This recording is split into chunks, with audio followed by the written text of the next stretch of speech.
इस गांव में एक विशाल हवेली थी जिसे लोग दूर से ही सम्मान की नजर से देखते थे। उस हवेली में रहते थे सेठ गोविंदलाल, गांव के सबसे बड़े जमींदार। सेठ गोविंदलाल अपनी ईमानदारी और दानशीलता के लिए पूरे इलाके में मशहूर थे। लोगों की मदद करना उनका स्वभाव था। लेकिन जैसे जैसे उम्र ढल रही थी, उनके दिल में एक ही चिंता गहराती जा रही थी। मेरी संपत्ति और मेरी प्रतिष्ठा के वारिस कौन होंगे? उनके तीन बेटे थे। रामलाल सबसे बड़ा, घमंडी स्वभाव का और हमेशा अपनी शान शौकत दिखाने में लगा रहता। घनश्याम मंझला, व्यावहारिक और थोड़ा स्वार्थी। मोहनलाल सबसे छोटा, शांत, विनम्र और संवेदनशील। तीनों अपने अपने स्वभाव में बिल्कुल अलग थे। यही सोचते सोचते सेठ के मन में एक योजना बनी। उन्हें अपने जीवन की सबसे बड़ी परीक्षा लेनी थी, अपने बेटों की असली पहचान जानने की। उस दिन हवेली के आंगन में गंभीर माहौल था। सेठ गोविंदलाल बड़ी चारपाई पर लेटे थे। उनके पास तीनों बेटे बैठे थे। हवा में खामोशी थी, मानो सब किसी बड़ी बात की प्रतीक्षा कर रहे हों। बेटो, जिंदगी का कोई भरोसा नहीं। मैंने जीवन भर मेहनत करके यह दौलत बनाई है, लेकिन यह दौलत उस बेटे के हाथ जानी चाहिए जो इसके योग्य हो। तुम्हें परखना जरूरी है। बाबूजी, हमें क्यों परखना? हम तीनों ही आपके बेटे हैं। आपका जो हुक्म वही करेंगे। आप निश्चिंत रहिए, जो भी कसौटी आप रखेंगे हम पूरा करने में पीछे नहीं हटेंगे। बाबूजी, आपके आशीर्वाद से ही हमारी सबसे बड़ी संपत्ति है। हम सब आपके आदेश के लिए तैयार हैं। बुजुर्ग पिता ने गहरी सांस ली। उनकी आंखों में चिंता और दृढ़ता दोनों झलक रहे थे। उन्हें पता था कि अब समय आ गया है तीनों बेटों की परीक्षा लेने का। कुछ देर तक सोचने के बाद सेठ गोविंदलाल ने अपने तकिए के नीचे हाथ डाला और एक पुराना कागज निकाला। उस पर मोटे अक्षरों में लिखा था, वसीयतनामा। तीनों बेटे चौकन्ने होकर उसे देखने लगे। उनके चेहरों पर जिज्ञासा और हल्की घबराहट दोनों दिखाई दे रही थी। यह कागज है मेरी वसीयत।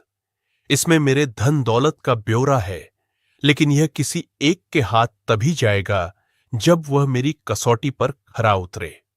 दौलत पाना आसान है, पर उसे संभालना और सही जगह खर्च करना कठिन। तुम में से कौन इसके योग्य है, यह आज तय होगा। बाबूजी, आप कसौटी बताइए। हम तुरंत साबित कर देंगे कि हम ही इस दौलत के हकदार हैं।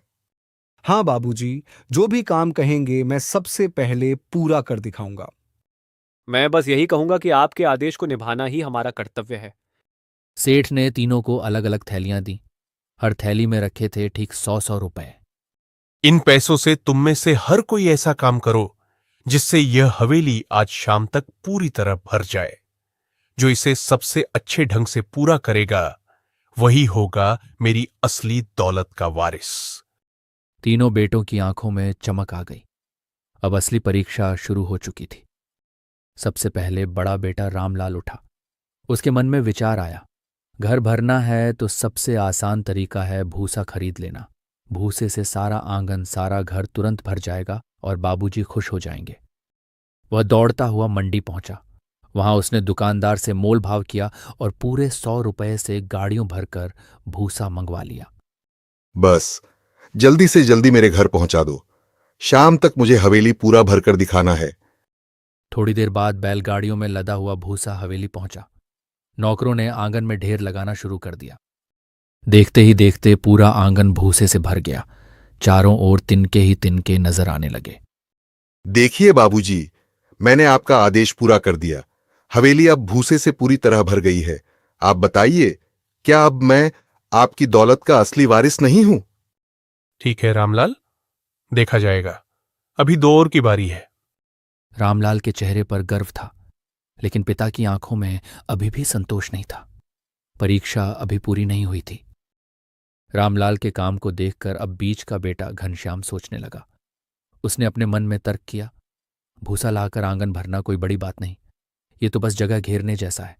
मुझे ऐसा उपाय करना होगा जिससे बाबूजी प्रभावित हों। वह तुरंत ही कस्बे की ओर निकल पड़ा। वहां उसने कुम्हार से दिए और मिट्टी की चिलम लौटियां खरीदी, फिर तेल और बातियां भी। पूरे 100 रुपये का माल लेकर शाम तक हवेली लौटा। जल्दी जल्दी सब आंगन और कमरों में ये दिए सजा दो। आज हवेली को रोशनी से भरना है। संध्या होते होते जैसे ही सूरज ढला, उसने एक एक कर सारे दियों को जलाना शुरू किया। देखते ही देखते पूरा आंगन, हर कोना, हर बरामदा सुनहरी रोशनी से नहा उठा। हवेली मानो किसी दुल्हन की तरह जगमगा उठी। देखिए बाबूजी, मैंने आपके आदेश का पालन किया। ये हवेली अब अंधकार से नहीं बल्कि प्रकाश से भर गई है। क्या अब आप मानेंगे कि दौलत का वारिस मैं ही होना चाहिए? सेठ गोविंदलाल दियों की लौ को ध्यान से देखते रहे। उनके चेहरे पर हल्की मुस्कान आई, मगर उन्होंने सिर हिलाकर कहा, तुम्हारी कोशिश अच्छी है घनश्याम, लेकिन निर्णय अभी बाकी है। एक और की बारी है। अब सबकी नजरें छोटे बेटे मोहनलाल पर थीं। बड़े भाई हंसते हुए बोले, अब तू क्या करेगा मोहन? भूसा और दिए दोनों ही काम हो चुके हैं। तू तो अपने 100 रुपये से कुछ खास नहीं कर पाएगा। हाँ हाँ, चल बता, तू कौन सा जादू करने वाला है? लेकिन मोहनलाल चुप रहा। वह शांत मन से पिता की आंखों में देखता रहा और बोला, बाबूजी, मैं कोशिश करूंगा कि आपके आदेश का असली भाव समझ पाऊं। पैसा छोटा या बड़ा नहीं होता, बात यह है कि उससे क्या हासिल किया जाए। इतना कहकर वह बाजार की ओर चला गया। घंटों बाद जब लौटा तो उसके हाथ में केवल एक छोटी सी थैली थी। थैली देखकर दोनों बड़े भाई जोर से हंस पड़े। बस इतनी सी थैली, और इसमें क्या है? तूने पूरे 100 रुपये भी खर्च नहीं किए होंगे। अब देखना बाबूजी, इसका काम सबसे छोटा निकलेगा। मोहनलाल मुस्कुराया और बोला, सच्चाई शाम होने पर सबको खुद दिखाई देगी।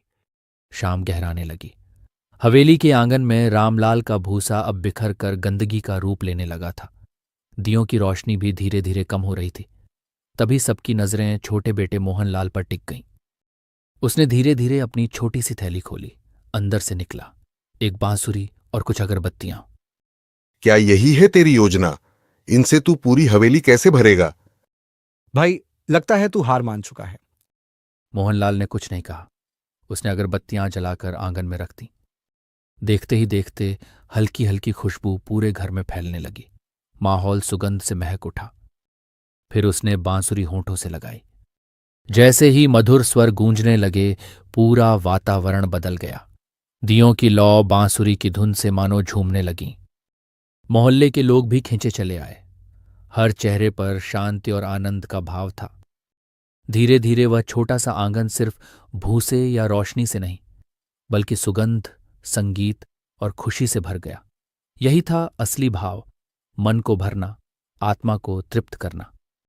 मोहनलाल, तूने मेरे आदेश का असली अर्थ समझा। भूसा और रोशनी ने घर को बस बाहरी रूप से भरा, पर तूने इस हवेली को आनंद, खुशबू और शांति से भर दिया। दौलत का वारिस वही होना चाहिए जो दूसरों के जीवन में सुख भर सके। रामलाल और घनश्याम के चेहरे उतर गए। उन्हें पहली बार एहसास हुआ कि असली बुद्धिमानी सिर्फ पैसा खर्च करना नहीं, बल्कि सही जगह और सही सोच से उसका उपयोग करना है। बाबूजी, यह सब आपकी शिक्षा का ही फल है। मैं वारिस बनूं या न बनूं, पर आपके विचार और संस्कार ही सबसे बड़ी दौलत है। सेठ गोविंदलाल ने तीनों बेटों को गले से लगा लिया। उस रात हवेली में केवल रोशनी ही नहीं, बल्कि खुशियों का उजाला भी फैल गया। उस रात जब सब सोने चले गए, रामलाल और घनश्याम देर तक करवटें बदलते रहे। दोनों के दिलों में एक अजीब सी बेचैनी थी। भाई, सोचो, हमने क्या किया? मैंने तो बस भूसा लाकर जगह घेर दी। न उससे किसी को लाभ हुआ, न किसी का मन प्रसन्न हुआ। और मैं समझा कि रोशनी सबसे बड़ी चीज है। सच कहूं तो दियों से घर सुंदर तो दिखा, पर क्या उसमें आत्मा को छू लेने वाली खुशी थी? नहीं। असली काम तो मोहन ने कर दिखाया। उसने न सिर्फ घर बल्कि लोगों के दिल भी भर दिए। सुबह होते ही सेठ गोविंदलाल ने तीनों बेटों को फिर अपने पास बुलाया। उनके हाथ में वही पुराना कागज था। बेटो, आज मैं तुमसे एक रहस्य साझा करना चाहता हूं। यह कागज सचमुच मेरा वसीयतनामा है, लेकिन इसमें जमीन जायदाद या सोना चांदी का कोई ब्यौरा नहीं है। क्या? तो फिर इसमें लिखा क्या है बाबूजी? सेठ ने वसीयतनामा खोला और जोर से पढ़ा। मेरी सबसे बड़ी दौलत मेरी सोच और मेरे संस्कार हैं। जो बेटा इन्हें अपनाएगा वही मेरी असली विरासत पाएगा। सोना चांदी और जमीन जायदाद एक दिन खत्म हो जाएंगे, पर अच्छे विचार और सच्चाई कभी खत्म नहीं होते। तीनों बेटे स्तब्ध रह गए। उनकी आंखों में आंसू थे। उन्हें पहली बार एहसास हुआ कि पिता की असली दौलत पैसों में नहीं, बल्कि उनकी सीख में है। बाबूजी, यह दौलत हम तीनों की है। हम वादा करते हैं कि आपके विचारों और संस्कारों को जीवन भर निभाएंगे। सेठ गोविंदलाल ने मुस्कुराते हुए बेटों को गले लगाया। हवेली में गूंज उठा, यही है असली वसीयतनामे का रहस्य। रामलाल ने अपना घमंड छोड़ दिया था। अब वह गरीबों की मदद में अपना समय लगाता था। आज से यह अनाज हर सप्ताह मिलेगा। मेरे बाबूजी ने सिखाया है कि सच्ची दौलत बांटने से बढ़ती है। घनश्याम ने अपनी व्यावहारिकता का सदुपयोग करना सीख लिया था। वह गांव के बच्चों को शिक्षा देने लगा था। बच्चों, याद रखो, ज्ञान ही सबसे बड़ी संपत्ति है। यह कभी चोरी नहीं होती और बांटने से घटती नहीं। और मोहनलाल, वह पूरे गांव को एक साथ लाने का काम कर रहा था। उसकी बांसुरी अब सबके दिलों में खुशी भर देती थी। संगीत और प्रेम में सबको जोड़ने की शक्ति है। यही तो बाबूजी ने सिखाया था। सेठ गोविंदलाल अपने तीनों बेटों को देखकर गर्व से भरे हुए थे। उनकी सबसे बड़ी संपत्ति, उनके संस्कार, सुरक्षित हाथों में थी। यही तो चाहता था मैं। मेरे बेटों ने सच्ची दौलत की पहचान कर ली है। और इस प्रकार एक पिता की समझदारी ने न केवल अपने बेटों को बल्कि पूरे गांव को खुशहाली का रास्ता दिखाया। सच्ची संपत्ति वह है जो दिलों को भरे, समाज को जोड़े और पीढ़ियों तक चलती रहे। यही है जीवन का असली खजाना। आज भी जब यह कहानी सुनाई जाती है, लोग याद करते हैं कि सच्ची दौलत क्या होती है। ये गांव आज एक मिसाल बन गया है कि कैसे एक पिता की समझदारी पूरे समाज को बदल सकती है। और सेठ गोविंदलाल की शिक्षा आने वाली पीढ़ियों तक पहुंचती रहेगी कि असली वारिस वही है जो दूसरों के जीवन में खुशी और शांति भर सके। यही है इस कहानी का संदेश। सच्चा वारिस वही है जो दूसरों के जीवन में प्रकाश फैलाए। सेठ गोविंदलाल की यह शिक्षा आज भी हर घर में गूंजती है। और यह कहानी हमें सिखाती है कि असली खुशी बांटने में है, जमा करने में नहीं। इसीलिए कहते हैं, जो देता है वही सच्चा धनी है। और यही है जीवन का सबसे बड़ा सत्य।